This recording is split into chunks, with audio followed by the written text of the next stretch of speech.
हे what's up guys, welcome back once again. So दोस्तों, क्या हो अगर आप अपनी लाइफ पार्टनर के साथ किसी वेकेशन मनाने के लिए जाते हैं, लेकिन उसी रात आपके ऊपर कोई स्नाइपर से नजर रखे हुए है। ऐसे में आप क्या करेंगे?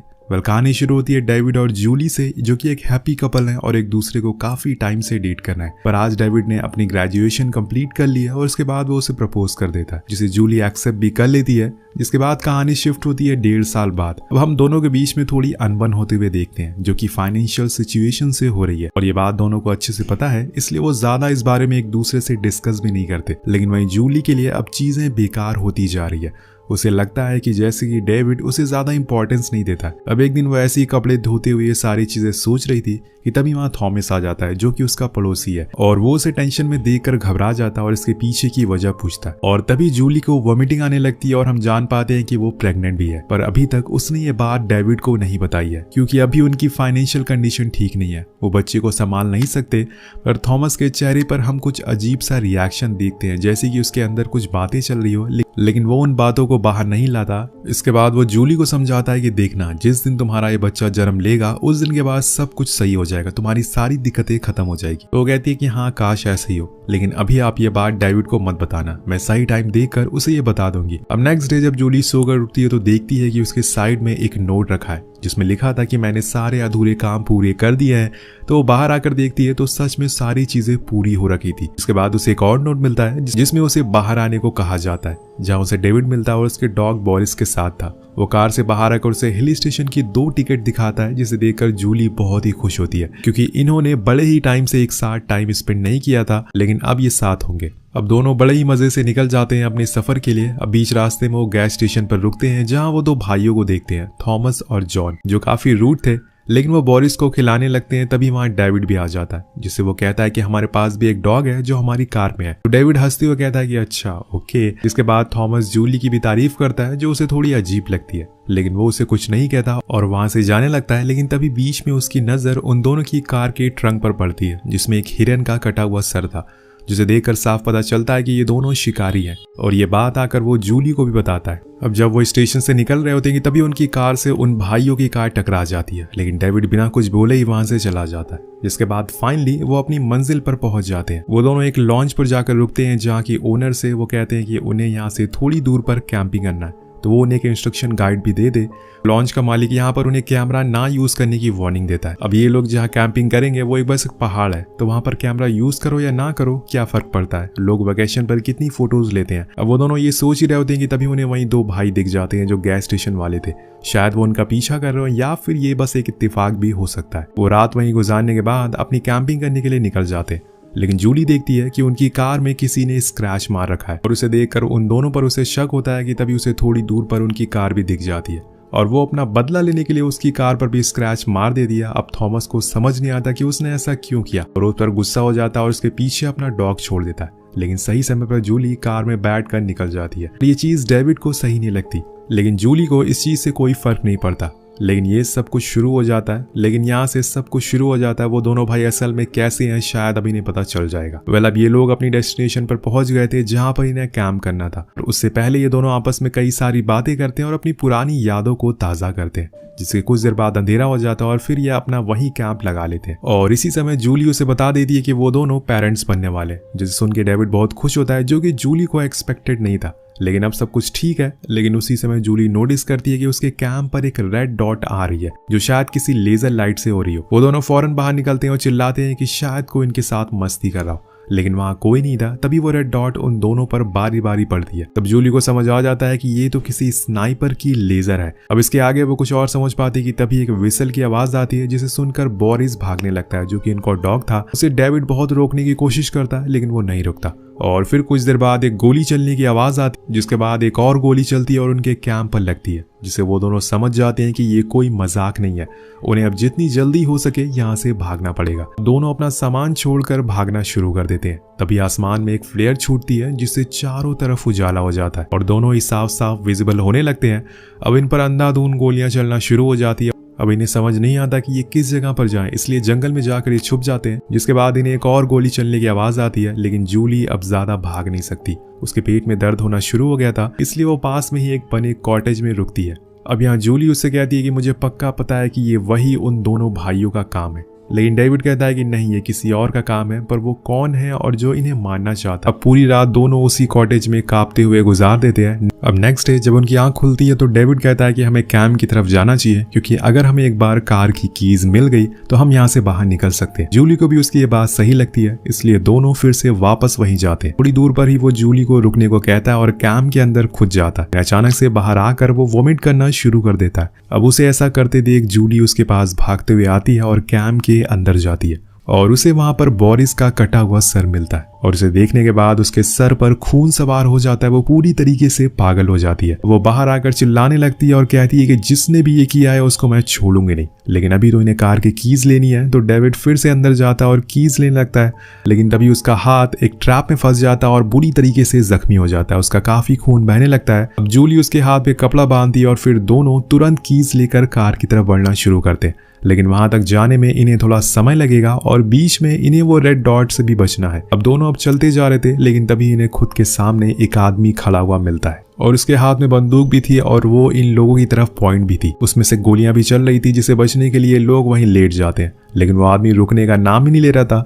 इसलिए डेविड कहता है कि जब वो अपनी बंदूक रीलोड करेगा उसी समय हमें भागना होगा। अगले पल दोनों तैयार रहते हैं। जैसे ही वो रीलोड करता है ये भागने लगते हैं, लेकिन उसी में डेविड को गोली लग जाती है और वो वहीं गिर जाता है। इस वजह से वो चल नहीं पाता और जूली आगे निकल जाती है। दूर जाने के बाद वो पीछे मुड़ती है तो उसे वहां डेविड दिखाई नहीं देता। तो वो उसे आवाज लगाती है, लेकिन वहां इतना स्मॉग था कि वो दोनों एक दूसरे को देख नहीं पाते। उसी समय जूली की नजर नीचे बर्फ पर पड़ती है, जो असल में एक जमा हुआ लेक था, यानी कि वो कभी भी पानी के अंदर जा इसलिए वो वहीं लेट जाती है और डेविड को बताती है कि संभल कर आओ। लेकिन उसने तब तक देर कर दी थी। वो बर्फ टूट जाती है और डेविड सीधा लेक में जाकर गिरता है। अब जूली रेंगती हुई उसके पास जाती है और गड्ढे में उसे ढूंढने लगती है, लेकिन डेविड का कुछ अता पता नहीं था। पर वो फिर भी उसे ढूंढती रहती है और आखिर में वो उसे मिल ही जाता है। वो फौरन उसे बाहर निकालती है, लेकिन उसकी हालत बहुत ही खराब हो चुकी थी। इतने ठंडे पानी की वजह से वो कांप रहा था। तो जूली उसे फौरन गले से लगा लेती है ताकि उसे थोड़ी गर्मी मिल सके। वो फिर से आगे बढ़ते हैं, क्योंकि ऐसे खुले में रहना ठीक नहीं है। इसलिए वो रात तक चलते ही रहते हैं और तब जाकर उन्हें एक और कॉटेज मिलता है, जहाँ पे शायद कोई रहता होगा, क्योंकि उन्हें वहाँ बहुत सारी चीजें, जरूरत के सामान मिलते हैं। वो सबसे पहले तो आग जलाते हैं और फिर जूली डेविड के कंधे से वो गोली निकालती है,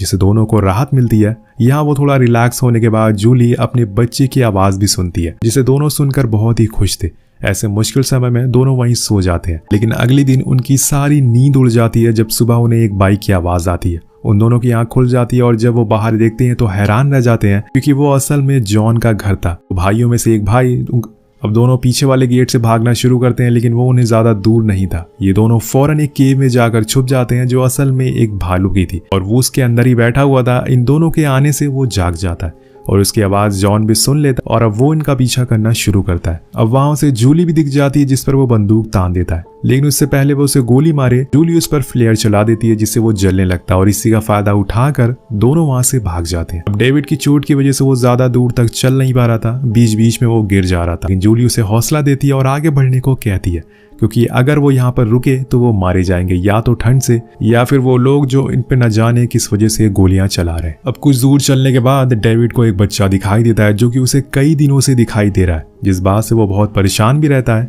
इस चीज के लिए उसने कई सारे डॉक्टर्स को भी दिखाया है, लेकिन किसी को समझ नहीं आ रहा है कि ऐसा क्यों हो रहा है। शायद ये उसका कोई ट्रॉमा हो। तब डेविड जूली से कहता है कि हमें उस दिन कॉल कर देना चाहिए था, मुझे वो बच्चा बार बार दिखाई दे रहा है, पर कौन है ये बच्चा और इसके पीछे क्या कहानी है, ये आपको कुछ ही देर में पता चल जाएगी। अब आगे चलने पर उन्हें एक और घर दिखाई देता है और इसे देखकर लग रहा था कि यहाँ कोई रहता होगा, इसलिए वो उसके अंदर चलने को कहती है। लेकिन डेविड की हिम्मत अब जवाब दे चुकी थी। वो कहता है कि अब मैं आगे नहीं चल सकता हूँ, लेकिन जूली उसे बार बार कहती है कि हमें चलना होगा। उसी दौरान वो बच्चा उसे फिर से दिखाई देता है, जिससे कि अब वो बहुत परेशान हो गया था। वो जूली से कहता है कि मैं उसे दिमाग से बाहर निकाल नहीं पा रहा हूँ, कहीं मुझे कुछ हो न जाए। वो कहती है कि तुम्हें कुछ नहीं होगा, तुम यहीं रुको, मैं उस घर तक जाती हूँ। अब वो जाने लगती है, लेकिन तभी उसके सामने अचानक से थॉमस आ जाता है, जो उसे यहाँ पर देख कर शॉक था। वो उसे बहुत नॉर्मली पूछता है कि तुम यहाँ क्या कर रही हो, लेकिन जूली उसे डरने लगती है और पीछे भागने लगती है। वो कहता है कि रुको, तुम भाग क्यों रही हो, मैं तुम्हें कुछ नहीं करूंगा। वो नहीं रुकती और चिल्लाने लगती है, जिससे कि वहां डेविड आ जाता है और थॉमस के सर पर एक रॉड से हमला कर देता है, जिससे वो वहीं गिर जाता है और फिर दोनों उसकी बाइक से वहां से भाग जाते हैं और फिर दोनों उसकी बाइक लेकर एक घर तक आते हैं, जो असल में उसी लॉन्च के मालिक का था, जिसके यहाँ पर ये दोनों रुके हुए थे। वो दोनों ऐसे घबराए हुए देखकर फौरन किसी को कॉल करता है और जब उसको कॉल पर बात करते हुए जूली सुनती है तो वो हैरान रह जाती है, क्योंकि वो शायद किसी को यहाँ पर बुला रहा था, जिसके बाद उसका बिहेवियर बिल्कुल चेंज हो जाता है। दोनों जाकर एक रूम में छुप जाते हैं, पर वहां उनकी आंखें खुली की खुली रह जाती है। उस रूम के वॉल पर उनकी सारी प्राइवेट फोटोज लगी हुई थी, यानी कि कोई जो उन पर बहुत दिनों से नजर रख रहा था। उसी फोटोज में उन्हें एक बच्चे की भी फोटो मिलती है, जिसे देखकर डेविड का रिएक्शन ही चेंज हो जाता है। तभी अचानक से गेट खुलता है, जिसके साथ साथ खुल जाता है इस कहानी के असली पत्ते, जो आपके साथ साथ भी हमें भी हैरान कर देते हैं। तो दोस्तों, जिसने गेट खोला था वो असल में थॉमस था, जो कि इन दोनों का पड़ोसी था, और उसे ही सबसे पहले पता चला था कि जूली मां बनने वाली है। लेकिन ये इन दोनों के पीछे क्यों पड़ा हुआ, ये सब चीजें अपने मुंह से खुद बताना शुरू करता है। असल में जिस दिन डेविड ने जूली को प्रपोज किया था, उस दिन वो दोनों कहीं घूमने के लिए जा रहे थे। तभी उनकी कार के सामने एक बच्चा आ गया, और ये इंटीमेट होने के चक्कर में उसे देख नहीं पाया और उस बच्चे को उड़ा देते हैं, और मौके पर ही उसकी मौत हो जाती है। जूली डेविड से कहती है कि हमें पुलिस को बता देना चाहिए, लेकिन वो नहीं मानता। उसने बाद में कई बार कोशिश भी की, लेकिन हर बार डेविड ने उसे मना कर दिया। वो बच्चा असल में थॉमस का पोता था, और ये उस दिन की बात है जब वो दोनों साथ मिलकर ड्रोन उड़ा रहे थे। वो बच्चा ड्रोन को देखते देखते रोड पर आ गया, और वहीं इन दोनों ने उसे ठोक दिया। अब उस ड्रोन कैमरा में थॉमस ने इन दोनों को देख लिया था, और इनकी कार का नंबर प्लेट को भी, जिसके बाद उसने पुलिस को भी इस बारे में बताने की कोशिश करी, लेकिन बता नहीं पाया। अब थॉमस उन दोनों से बोलता है कि तुम लोग इस चीज से इतनी जल्दी कैसे मूव ऑन हो गए, तुम्हें देखकर ऐसा लग ही नहीं रहा है कि जैसे कुछ हुआ है। थॉमस अपना प्लान बताता है कि उस दिन के बाद मैं सबसे पहले तुम्हारा पड़ोसी बना, फिर मैंने तुम्हारी एक्टिविटीज पर नजर रखना, और आखिरकार यहाँ तक मैं तुम्हें लेकर आ गया जहाँ पर सिर्फ मैं और तुम हो। ये सब बातें सुनकर उन दोनों के होश ही उड़ चुके थे। उन्हें लग रहा था कि वो दोनों भाई हैं जो उन्हें मानना चाह रहे हो, लेकिन असल में उन्हें मानने वाला कोई और था, जिसकी उन्हें कभी उम्मीद भी नहीं थी। अब इसके बाद वो जूली को एक चेयर पर बांध देता, और फिर डेविड के हाथों में एक ड्रिलिंग मशीन दे देता है, और उसे ऑर्डर देता है कि वो अपनी वाइफ के पेट में वो ड्रिलिंग मशीन चलाए। अब उसके अंदर ये करने की हिम्मत नहीं थी, क्योंकि इसमें उसका बच्चा और उसकी वाइफ दोनों मारे जाएंगे। इसी दौरान वहां पर जॉन भी भागते हुए आता है, जिसके ऊपर जूली ने फ्लेयर चलाई थी। वो बहुत ही गुस्से में था। उसे देखकर जूली कहती है कि पुलिस को फोन करो, और उसे पता ही नहीं चल पाता कि असल में यहाँ सब हो क्या रहा है। और तभी थॉमस उसे शूट कर देता है, जिसके चक्कर में उसके हाथ से भी गोली चल जाती है, और वो जाकर लॉन्च के मालिक आयरन को लगती है, जो असल में थॉमस का छोटा भाई था।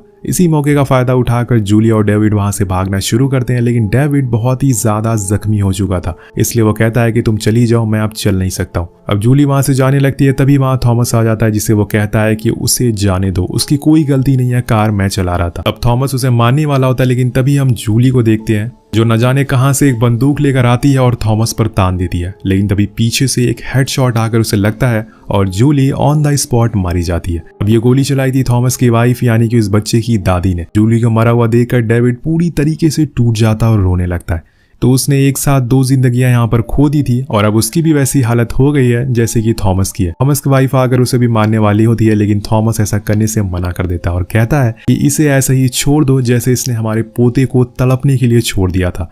ये ऐसे ही थोड़ा थोड़ा करके मरेगा। तो डेविड कहता है कि ऐसा मत करो, मुझे मार दो, लेकिन वो दोनों उसे ऐसे ही छोड़कर चले जाते हैं। तो दोस्तों, इस पूरी कहानी से एक सीख मिलती है कि जैसा आप करेंगे वैसा ही भरेंगे, कि जैसा आप करेंगे वैसा ही आपको भुगतना पड़ेगा। अगर डेविड ने पुलिस को बता दिया होता तो आज जूली जिंदा होती। और आपको क्या लगता है कि क्या थॉमस ने सही किया इन दोनों के साथ, या फिर उसे पुलिस को इस बारे में बता देना चाहिए था? कहानी यही खत्म होती है। मिलते हैं आपसे अगली वीडियो में। Thank you so much watching. Peace out.